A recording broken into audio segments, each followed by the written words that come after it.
ಇವತ್ತು chief minister ಮತ್ತು ನಮ್ಮ ರೆವಿನ್ಯೂ ಮಿನಿಸ್ಟ್ರು ಉತ್ತರ ಕರ್ನಾಟಕದ ಅನೇಕ ವಿಚಾರ ಏನು ಚರ್ಚೆ ಆಗಿದೆ ಉತ್ತರ ಕೊಡ್ತಾರೆ. ನಾನು ಕೂಡ ಇರಿಗೇಷನ್ ಸಂಬಂಧಪಟ್ಟಂತೆ ಕೆಲವು ವಿಚಾರಗಳನ್ನು UKP, ಮಾದಾಯಿ ಮತ್ತು ಬೇರೆ ಎಲ್ಲ ವಿಚಾರಗಳ ಬಗ್ಗೆ ನಾನು ಅವಕಾಶ ಸಿಕ್ಕಿದೆ.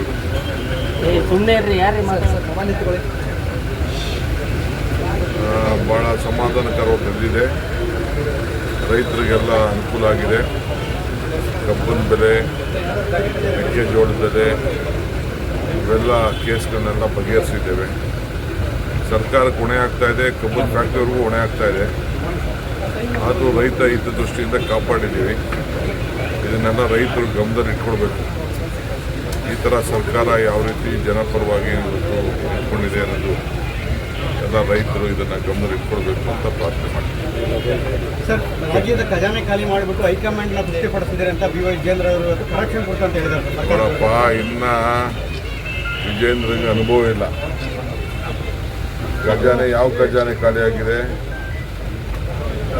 ಯಾವ ಖಜಾನೆ ಖಾಲಿಯಾಗಿದೆ ಹೇಳಬೇಕು. ಅಸೆಂಬ್ಲಿಯಲ್ಲಿ ಮಾತಾಡೋಕ್ಕೆ ಹೇಳಿ. ಎಲ್ಲ ತಪ್ಪಿಸ್ಕೊಂಡೆಲ್ಲ ಹೋಗಿ ಎಲ್ಲ ಇರೋದಲ್ಲ, ಬಂದಿರು ಮಾತಾಡಲಿ ಅಸೆಂಬ್ಲಿಲಿ.